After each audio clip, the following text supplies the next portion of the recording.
Autumn 1989. Thousands of people sighted UFOs over Belgium. Interceptors scrambled, but were unsuccessful. Some of the objects were picked up on radar, but the phenomenon, this is an original photo, remains a mystery. The Belgian Air Force believed the sightings were genuine. At a press conference, General de Brover reported them matter-of-factly, without attempting to play them down, as the US Air Force usually does. He showed a video of an F-16's radar screen and the flight path over Belgium of one of the objects. Kan het misschien een geval zijn van collectieve zinsbegoocheling, zoals ons wordt gesuggereerd? Dat geloof ik niet. Dat wordt niet geregistreerd op een radarscherm en dat wordt niet geregistreerd op een cassette. Goed, dus het is geen vliegtuig, geen laserstraal en zo verder. Wat is het dan wel? Wij weten het niet. Die Reaktion in Belgien darauf, man könnte natürlich erwarten, da der NATO-Sitz da ist, der Europarat da ist, da fängt man an, sich Fragen zu stellen. So ist das nicht. Wir waren beim belgischen Innenministerium damals und da hat man gefragt, das stellt doch keine Gefahr für die Bevölkerung dar. Nein, das ist nicht das Problem. Ja, dann war das für sie geregelt. Well, what was flying over Belgium very conspicuously right at the end of the Cold War? These days, only ufologists seem interested in this question, and they are thought to be eccentric, crazy, or ridiculous, an impression resulting from decades of work by the United States military and US intelligence agencies. That's why many people at this conference didn't want to be filmed. The scientists attending were especially cautious. Only those who no longer wanted a career in science were willing to speak on camera. Man darf nicht sagen, dass man sich damit beschäftigt. Das ist von der Gesellschaft tabuisiert. Nicht, weil die Wahrheit über diese Spinner siegt, sondern die Öffentlichkeit ist nicht informiert, hat aber ein Urteil. Und das ist wirklich eine riesige Gefahr, weil das Grundprinzip einer Demokratie darin besteht, dass die Bevölkerung, viele Menschen, die unabhängig voneinander überlegen, kontrollieren, ob die Machtausführung richtig ist oder nicht. Das ist im Grunde das beste Prinzip, wenn es funktioniert. Aber dafür muss man auch informiert sein, sonst kann man natürlich nicht etwas beurteilen. Und das wird verhindert. Und das ist eine Entwicklung, die perniciös ist. Und das UFO-Phänomen ist ein Beispiel, um das zu illustrieren.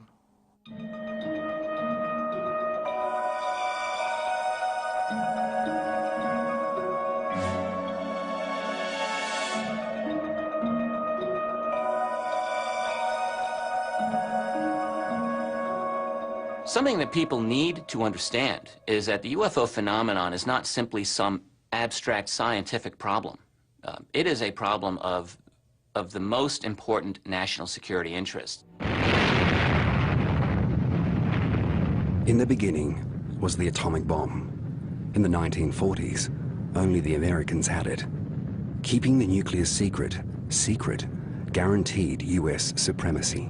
This was the fiery birth of the atomic bomb, culmination of centuries of step-by-step advance in the scientific quest, achievement of intense international effort by the Democratic Allies, product of unremitting research and toil since 1939. This instant of fury and flame and of violence beyond conception sounded the end of an age and heralded a new era in the destiny of mankind, a new relationship of man to his universe. Oak Ridge, Tennessee, the US Department of Energy's test lab and a key center of the US atomic energy program. The Army, Navy, and Air Force had their own facilities, many of them crowded together in the New Mexico desert. Above these closely guarded facilities, unknown flying objects were sighted from 1947 onward. They were not yet called UFOs. The military and the FBI began secret investigations. In 1947, you couldn't just fly over Oak Ridge, and yet something did. Now, that's kind of important. I don't know what that was, but if I were in charge of security at Oak Ridge, I would certainly want to know what that was. And guess what? Officials at the Atomic Energy Commission and throughout the U.S. military did want to know. And there were repeated violations of airspace over many of these installations. It was a period of high activity with strange vehicles in the sky. Bill Gibson filmed top-secret tests conducted by various branches of the armed forces at Holloman Air Force Base in New Mexico. They wanted to combine two high-tech weapons, the rocket and the H-bomb. Military cameramen like him filmed these tests for the scientists. We photographed everything from V-2s to air-to-air missiles, all types of missiles. Were these tests being spied on? The civilian and military test staff kept reporting flying discs or green spheres of light violating the test airspace. They were complaining that there were certain objects flying around their facility, and they wanted to know what it was all about. Some of the sightings were by top engineers, by pilots, by photographers. Ranchers, cowboys, household people, and they would tell the stories of these little flying objects were outside the door. There is a document, for instance, in September of 1947 from American Air Force General Nathan Twining, a four-star general, who described these objects as real, not visionary or fictitious, and not only that, but described them in great detail as metallic, disc-shaped, not leaving vapor trail, silent, indicating evasive maneuvers upon sighting, domed top, flat bottom, incredible detail. At the test sites, people were becoming uneasy. The Army, Navy, and Air Force were fighting for nuclear supremacy within the military. They deeply distrusted one another. Wild accusations began to fly. They accused the Air Force at Holloman Air Force Base of flying objects over their particular area. And they also accused White Sands Missile Range of flying things over their particular area. It soon became clear that the UFOs were not some secret project of a rival service. But then, who was flying over the test area? Captain McGovern had a system where we had an airplane sitting at the runway waiting 24 hours a day in case an unidentified object was spotted. A converted B-25 bomber, full of movie and still cameras, chased the UFOs without success. The World War II vintage bomber was too slow for the mysterious objects. This became an annoying routine, but then, by chance, cameramen finally got a UFO in their lenses during a V-2 missile test with Werner von Braun. One of the Ascanias got on a strange object in the sky, got on a second one, and it, from what I understand, disappeared at hundreds of miles an hour in a second. The Air Force had been waiting for this for a long time. The undeveloped film was confiscated at once. The film was picked up by a pilot, fighter pilot, and taken off. And from what we tried to check where he was going, and there was no flight plan. If we got anything on film, it went directly to the Air Force. We never seen it. Over time, Gibson filmed over 50 interviews with UFO eyewitnesses. One of the people was a sheep herder, spoke absolutely not a word of English, but drew a picture of what he saw, this unidentified object, and it actually matched the one that they had at White Sands. Wright-Patterson Air Force Base in Ohio, headquarters of the U.S. Air Force. All the results of the UFO investigations were collected here, but the film and interviews from those days no longer exist. The explanation that I got was that this type of information was destroyed because they needed the space, the file space. You can take that for whatever you want. There's some validity to that, and if they had shown that they didn't believe it was a problem for them, I can see them throwing the material out or destroying it. Whether they did, I don't know. It is amazing which footage the US Air Force apparently destroyed and which it kept for eternity. Under the entry UFO in the National Archives are these images. Some are of interest to bird lovers, but otherwise they are unremarkable. They show planes, condensation trails, and other junk. A suspicious mind might wonder why.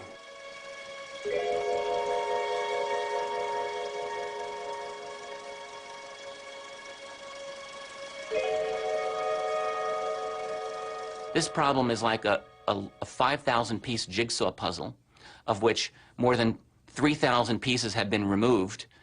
A few fake pieces have been put in, and we have to put this thing together to figure it out. Publicly, the military and the intelligence agencies were playing down UFOs, but internally, they were taking them seriously. Alan Dulles, director of the CIA, said, "The best way to keep a secret is to pretend to share it." The problem of the flying discs was classified top secret. As the sightings increased, CIA officers became more concerned that there might be actually something behind it. And you can kind of understand it if you understand the mindset of the Cold War and first the Truman administration and the Eisenhower administration, that the Soviets may indeed launch a surprise attack. So the Americans suspected that the Soviets might be behind the UFOs. Did the communists develop flying discs, possibly with the help of German scientists? They did try, but they didn't get very far. The US and the British had suspected the Soviet Union of building UFOs for some time, ever since mysterious events in Sweden the year after the war. Was this the same Soviet secret weapon?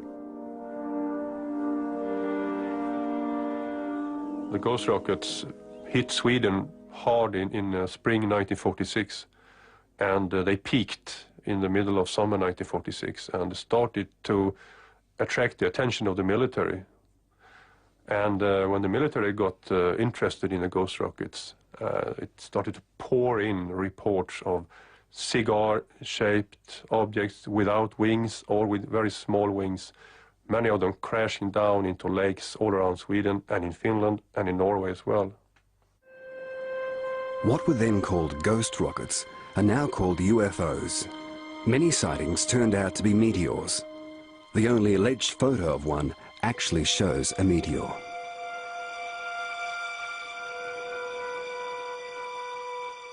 The interesting cases are the ones where military pilots have seen them in the air. It happened on August 14th over the middle of Sweden, that the pilot and his navigator suddenly saw an object like a cigar coming from the left, moving in front of their aircraft, and they were trying to chase it. They turned the aircraft and they tried to make a pursuit, but they were outflown by this object. They didn't catch up with it. Secret missiles that outflew Swedish planes. That made the Swedish military uneasy. And not just the Swedish military. The ghost rockets were taken very seriously and were in the headlines for weeks, even in the United States.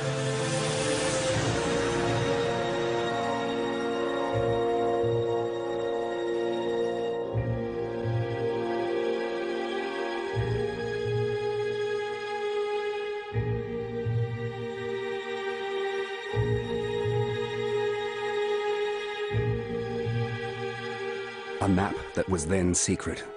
Every dot represents a sighting, and the small flags on the dots, the direction of flight. It was expected that the flags would all point east, towards the Soviet Union. But this wasn't so. Nevertheless, the Swedes had spy planes patrol the Soviet coast. They didn't find any ramps, they didn't find any ghost rockets, they didn't find anything but the rockets still continued to fly over Sweden for many months. In a single day, flying objects fell into lakes in 4 separate locations. Another object came down in the middle of a lake called Kölmjärv. It's a village with 600 people at that time, and I think everyone must have heard the tremendous sound from this object coming down. The window panes were shattered, and it went down in the middle of the lake. The Swedish Army began a large-scale investigation. In those days, the Army had no divers, but it took 30,000 samples of soil and used sounding rods to try and locate any wreck. It found a rectangular indentation at the bottom of one lake. That was all. They could not find any single trace in any lake of those elusive rockets. They didn't really know why someone should shoot missiles at Swedish lakes. They were puzzled. The neutral Swedes sought and obtained support from abroad. The British set up a committee to investigate this phenomenon as well as the CIA was doing. So there is certainly an interest and a concern here. Sweden had a lot of interesting guests during those weeks. David Sarnoff, founder of NBC and an expert in radio, wartime fighter ace Douglas Bader, and former US General Jimmy Doolittle, visiting officially as a vice president of Shell. During the war, he had investigated pilots' reports of spheres of light apparently following US bombers over Germany and Japan. Was Doolittle once again investigating UFOs?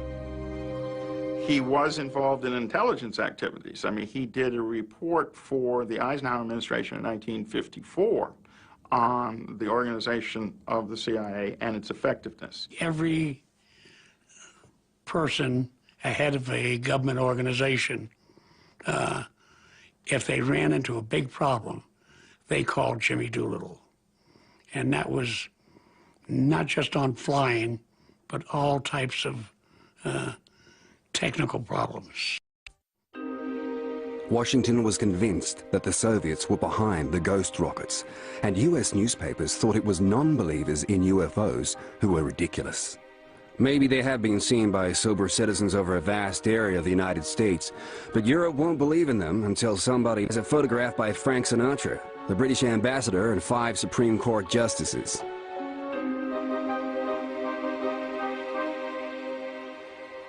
Alaska, one of the hottest spots in the Cold War. Here, the superpowers eyed each other at close range. If the Soviets did launch an attack by air, they would do it by the shortest route, over the North Pole. The Army claimed that most UFOs were coming over the North Pole. The CIA suspected that the UFO false alarms were intended to clog the US early warning system and bring air defense to a standstill.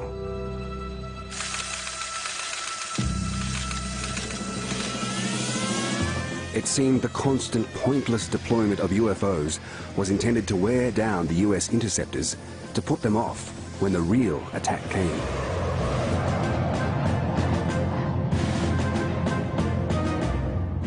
Or was it intended to unleash UFO hysteria, to sow panic in the population and the military?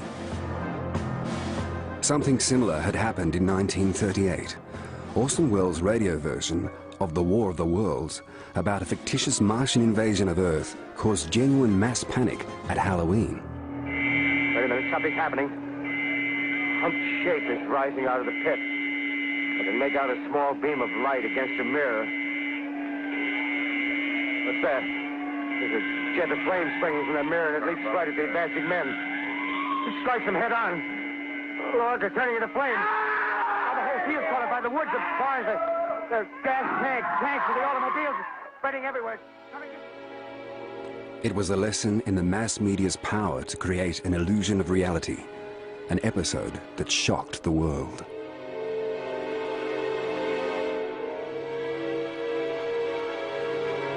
The American policymakers grew up in that period, so they were familiar with it. So they would see that as a possibility of the Soviets using psychological warfare to disrupt and panic the American people, especially in a surprise attack on the United States. I think it played into their psychological background. I don't think there's any doubt of that. The darkest conspiracy theorists in those days were in the US intelligence agencies. They reasoned that if the Soviets were behind the UFOs, then they were behind the UFO believers, however harmless and confused they might seem. We are your friends.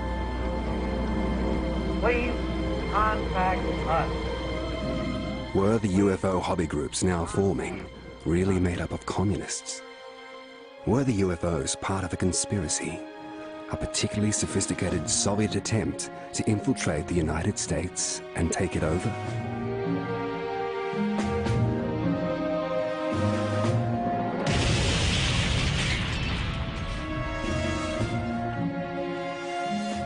In fact, there were no communists among the leaders of the UFO groups, nor were there any Soviet soldiers. However, there were plenty of CIA informers. The FBI began monitoring suspected subversives. In the event of war, 200,000 people were to be immediately arrested and interned. Anyone interested in UFOs was also under suspicion. 1952. With increasing numbers of UFO reports from all over the country, the military was growing nervous.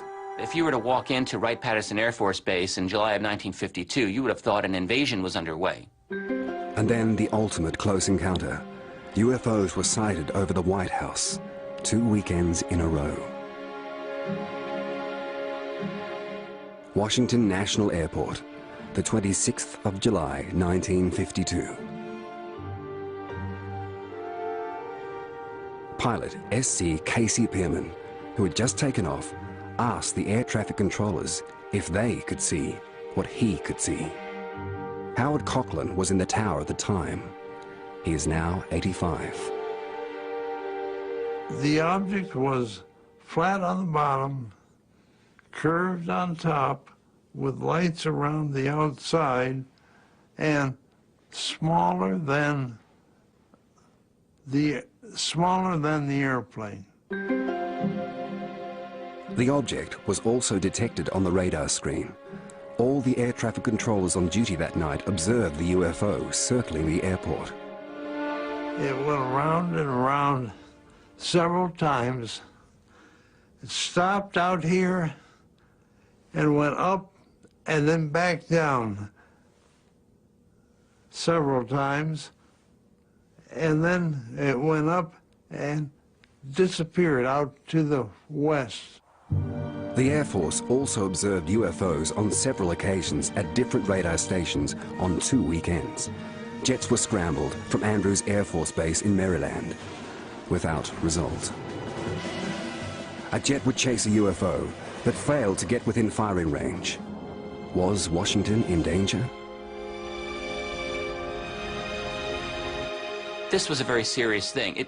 The sightings themselves were not necessarily any more extraordinary than any number of other military sightings that had taken place, but they happened to be over the White House. It caused, to say the very least, it caused major concerns in the White House and President Truman. It caused major concern within the CIA when Beadle Smith, who was the DCI, thought that we had to investigate this. These UFOs were front-page news.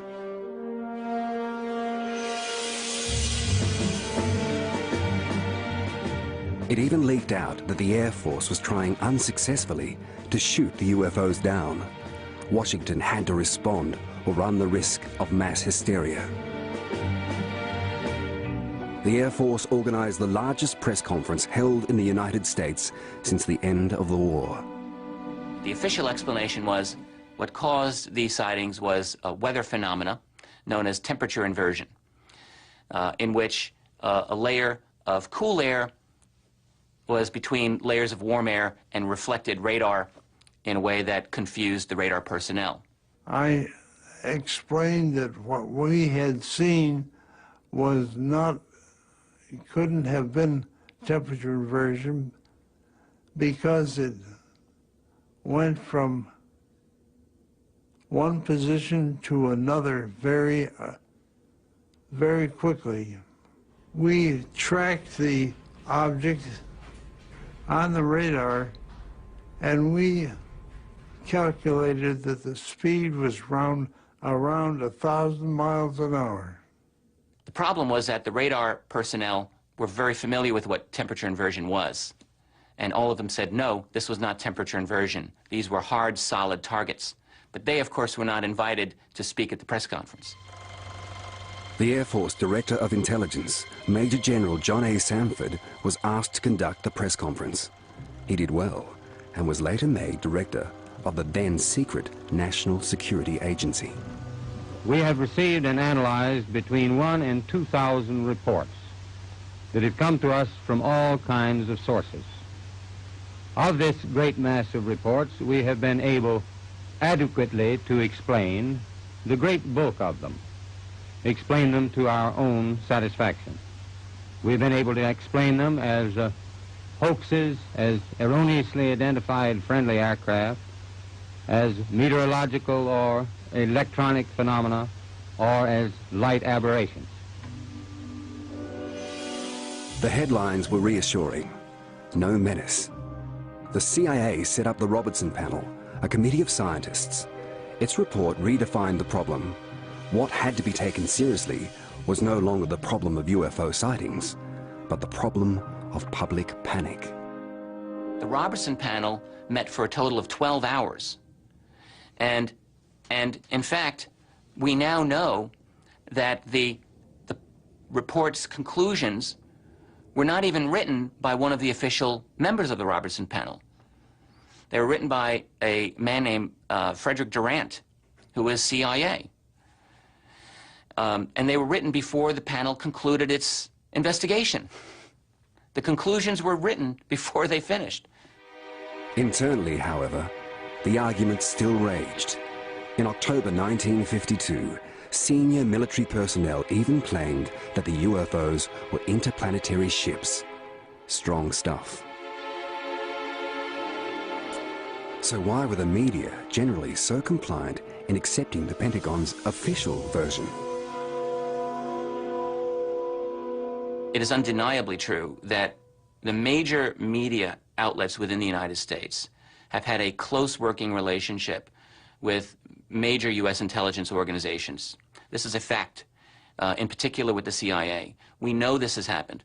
Back in the 1940s and 50s and 60s, at the very least, we know that the CIA, for instance, cultivated at least 400 mainstream U.S. journalists without anyone's knowledge to do work on behalf of the CIA. And we're talking about people in places like CBS News, the New York Times, the Washington Post, all of the major outlets. Does this mean that the CIA controlled all of the news coming out of the U.S.? Well, no, not necessarily. But does it mean that they were able to influence the news in critical ways when they needed to? And the answer is clearly yes. Well, I think they did do some information management. I don't deny that. I think they were concerned that if the public knew that the CIA was involved, that would panic them even further. So that they tried to limit CIA's, or at least the public's knowledge of CIA's involvement. It went further than that.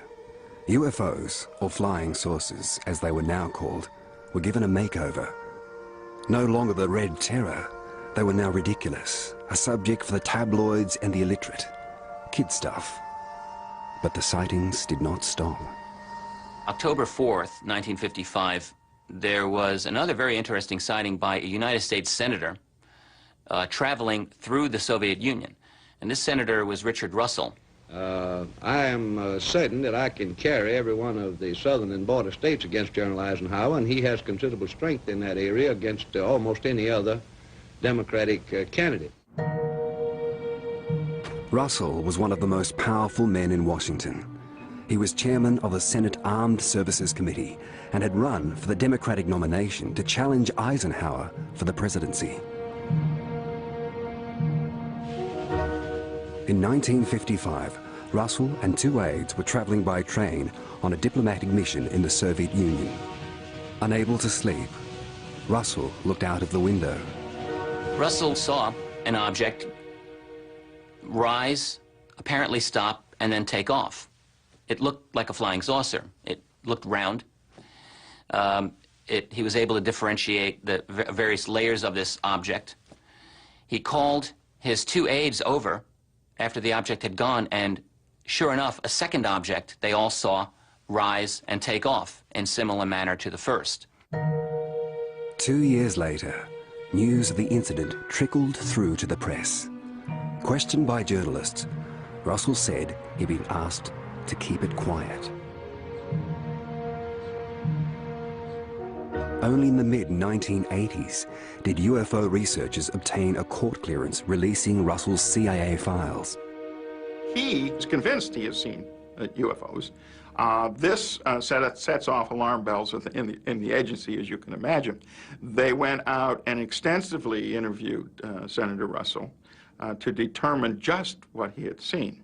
And from those interviews, they determined that Russell had not seen a UFO or some secret weapon, but had seen traditional Soviet fighters in vertical climbs. Now, the official CIA explanation for this was that Russell mistakenly saw Soviet aircraft engaging in an ultra-high high-angle takeoff. But if you read what he actually said in the report, it's impossible to square these two explanations, because he described clearly what was a circular craft. So how does Russell's description match the CIA's official conclusion? It's a good question, and I don't know the answer to it. Now, what's disturbing about this, if you really consider the implications, is that either the Soviets had UFO sightings or they had their own UFOs, if you really want to go to the ultimate conclusion about this. Well, of course, they were very concerned about what was going on in the Soviet Union. And what concerned them was, as the more increasing reports of UFOs came in, that they could find nothing in the Soviet press reporting UFOs. So they came, I think, to the conclusion that the Soviet government was hiding either the development of a secret plane or a secret weapon, and wouldn't allow the Soviet people to report on UFOs. So this then alarms U.S. policymakers. Безусловно, как чудо, что вот пока кто-то еще держит меня на земле. Meet Russian journalist Anna Politkovskaya before the murder that shocked the world. She never had doubt who tried to kill her. Поэтому у меня, конечно, есть основания. Скажем так, у меня больше претензий именно к заказчику. The events that led to the death of Putin's fiercest critic. In fact, the Soviets did try to build disc-shaped aircraft. Initially, they must have used wartime German designs, and later designs of their own. Nothing has been published about these experiments, and very little is known about them. This aircraft, built in the 1970s, is more like an airship. Наше руководство рассматривало, что это неизученное явление, которое нужно изучать, что сделать летающую тарелку на обычных известных принципах нетрудно, можно сделать, а что те принципы, которые там заложены, предполагали, что это, по-видимому, антигравитация. И вот на антигравитацию давались большие государственные деньги. Я этим делом занимался. Flying discs were also developed in the US and Canada.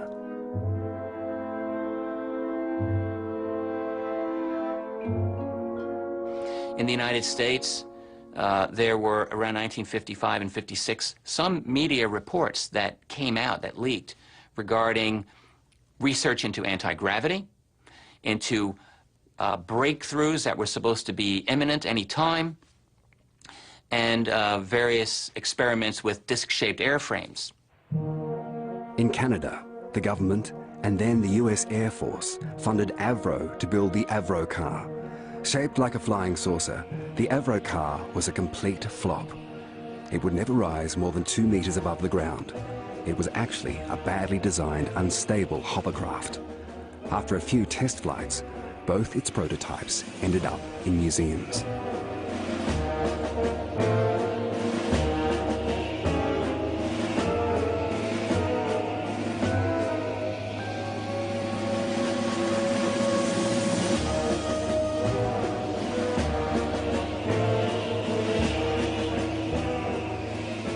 In any event, some believe that it was just a diversion to keep secret the real research project.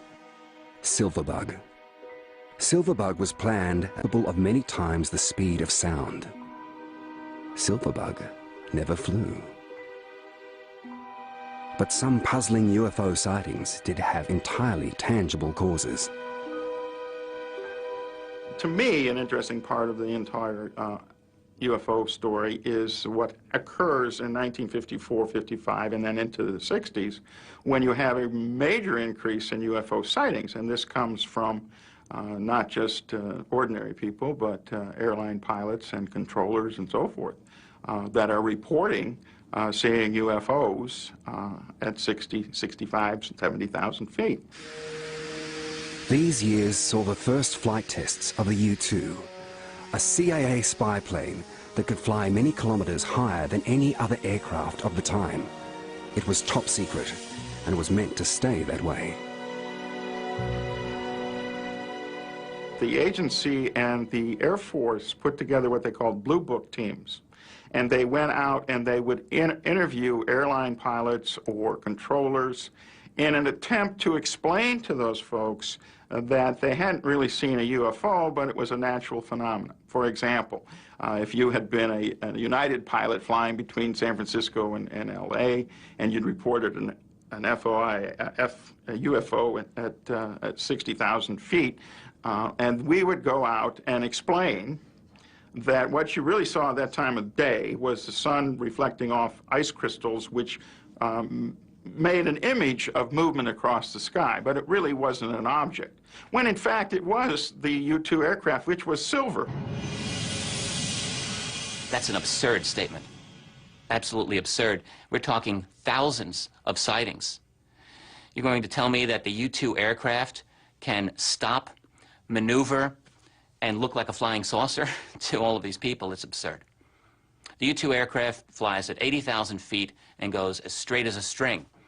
You cannot mistake that every single, all of these times for UFOs. A few times, sure, maybe.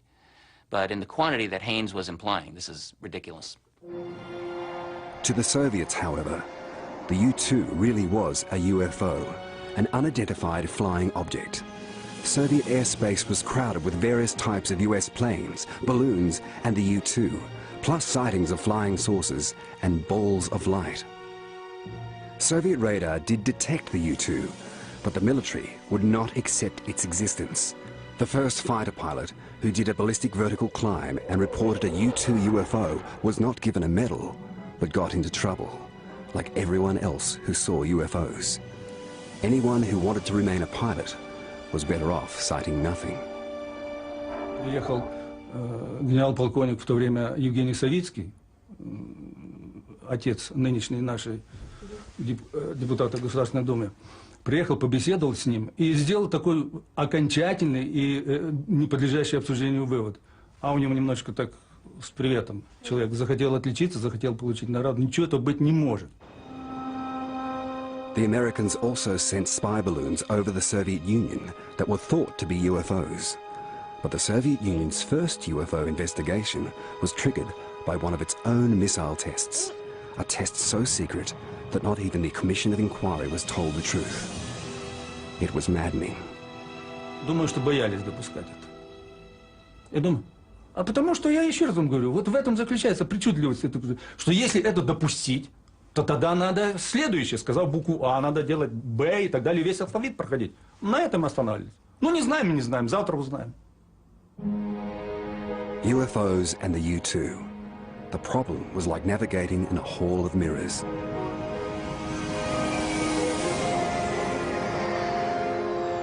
Here is a sensitive aircraft that is going to give the United States advantage in the Cold War against the Soviet Union, and to disclose it, you might lose that advantage. I think here you could understand policymakers' reluctance to release this type of information. But wasn't everything the US military found out about UFOs, if it did find out anything, kept from the US public for the same reason? Was the US government really lying to its people with the best intentions? In 15 years at the latest, US citizens would learn that the state also lies because it has dirty secrets. Such as the MK-Ultra experiments during the 1950s. The CIA injected LSD and mescaline into unsuspecting people and studied their reactions. Why? The simple explanation to that, of course, is the Korean War, the capture of POWs, and the belief that the Soviet Union and the communists were using mind-controlled drugs to brainwash POWs and American soldiers. This then leads to a whole series of drug experimentations in the United States with LSD and the agency and the Army. Some of these terrible experiments were conducted on blacks because they were, quote, easier to get than guinea pigs. The CIA tried to reprogram brains and to produce schizophrenic, self-sacrificing assassins who did not know they were assassins. Electrodes were implanted in human brains, and experiments pioneered in German concentration camps were continued. Some of the MK-Ultra experiments involved terminal sensory deprivation. In other words, horrific experiments in which someone was in a sensory deprivation environment until they died. This happened. It happened in Canada. Or people would lose their minds permanently. So these are horrific, horrific things. And so that the secrecy around them was absolutely essential, obviously. All this was revealed only because some CIA chiefs forgot to destroy psychiatric hospital accounts with their names on them. Through the Freedom of Information Act, Americans found out about things at least as unbelievable as the UFO documents that were later published by court order. Many people distrusted CIA assurances that the intelligence agencies had lost interest in UFOs in the late 1950s. They assumed that in hundreds of cases, such as the Redmond sighting, the lies were continuing. September 1955. During a night shift in Redmond, Oregon, police officer Robert Dickerson noticed a strange light in the sky. And right in this area, I seen it was a bright light. It was coming down. I thought it was something going to hit the ground. I didn't know what it was, you know. The object was longer than it was high, you know, something like a football. And it was bright. You could see, looked like heat waves coming off it. There was kind of, you know, some different, it would change colors a little bit. Dickerson drove to the airport, where Flight Services Specialist Laverne Wirtz was on duty. I was looking at it mostly, I think, from like a side view. If you took like two saucers and put them concave like this and leave just a little space around it, that would be about the form that you would have. And I remember the lights kind of being on the rim, like on the rim of it, and it would change color there from like orange to kind of a yellow, and then, like Bob had mentioned, real bright, like kind of like an arc, and you could see the waves, kind of heat waves from it. The object was also sighted by a radar station, which alerted the Air Force.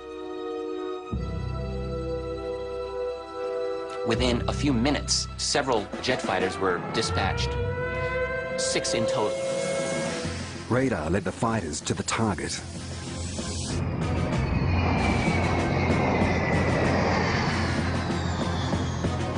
Then they saw it themselves on their screens in the cockpit. Well, it was shortly after that that they contacted me on the military frequency on the console, and I talked to what I would assume was the lead pilot. At least 2 pilots saw the UFO. In the first light of dawn, they flew towards it. They made an approach to it, and I know at least 2 of the jets did, and I know at least one of them had to take evasive action so they wouldn't be on collision course.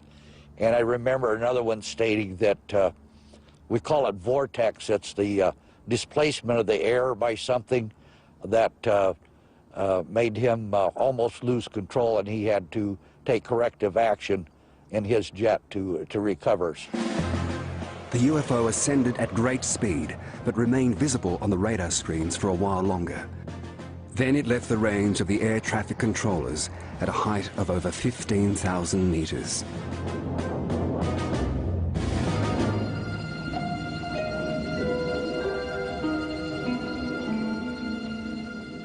The official Air Force explanation, the first one, was that pilots had been scrambled to investigate what turned out to be false radar returns.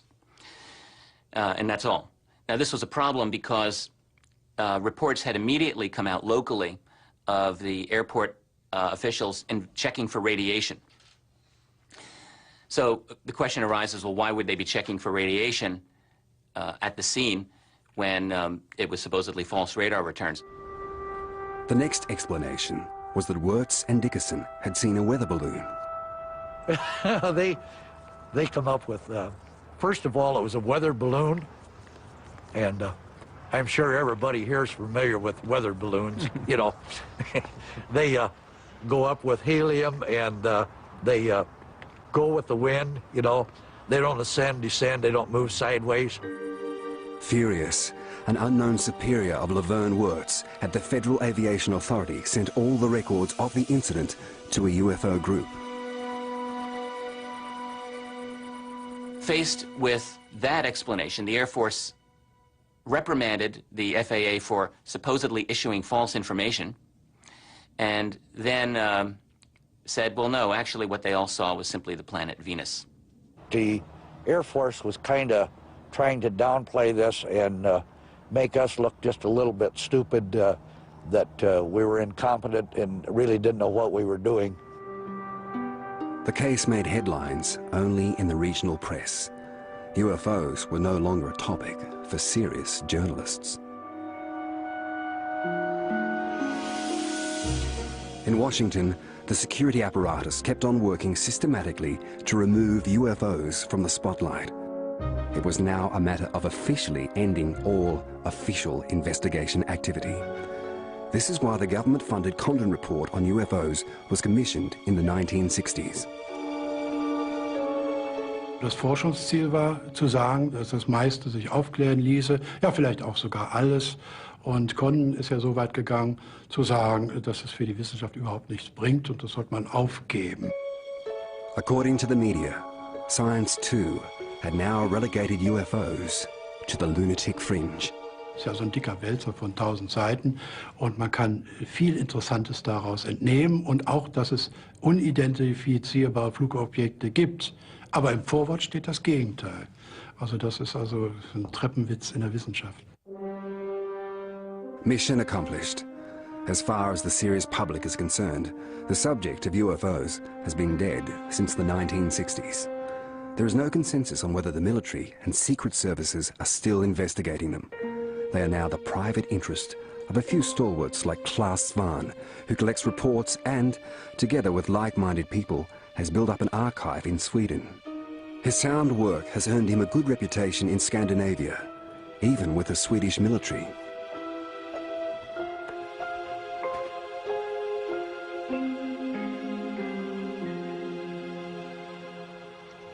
Once a month, he meets with the officer responsible for UFOs at the Research Institute of National Defense, calmly, in the Swedish way.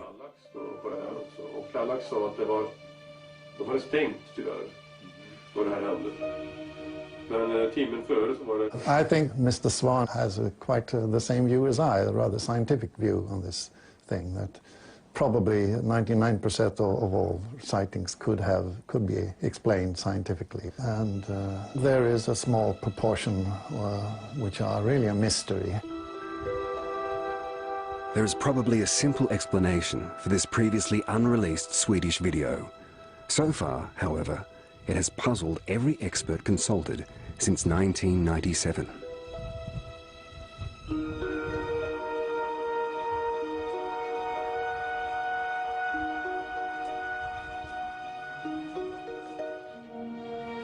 Hessdalen in Norway.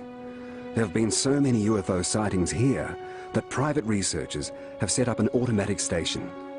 It has already provided a few images, and it has shown that extremely strong electromagnetic fields are associated with the phenomenon of floating lights.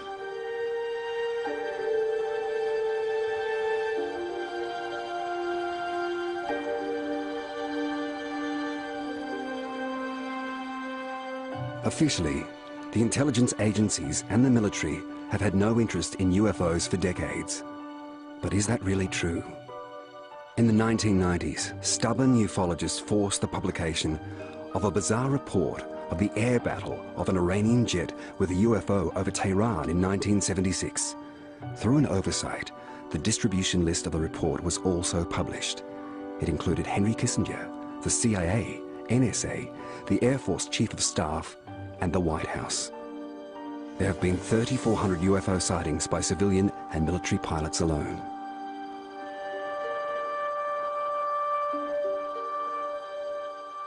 Wenn wir die Fakten über die Beobachtungen kennen und kennen auch die Meinung irgendwelcher offizieller Sprecher in den USA, dass das nicht stimmen kann, was sie sagen. Wir haben bloß die Möglichkeit, entweder lügen sie oder sie wissen es nicht. Entweder sind sie zu dumm oder sie belügen die Bevölkerung. Dazwischen kann man wählen. Es geht nicht mehr nur um UFOs. Es geht darum, dass die Machtzentren die Bevölkerung manipulieren wie Marionetten, dass sie in manchen Dingen einfach desinformiert werden, man kann sagen belogen werden. Napoleon Bonaparte made the perceptive quote many years ago that authoritarian governments have the luxury of silence. A democratic government has no such luxury, therefore it has to lie again and again. And this has been the case within the United States through the 1940s and 50s, when it did lie repeatedly about the nature of UFOs. What one finds today, frankly, in the 21st century, is that the United States government is indeed silent on UFOs.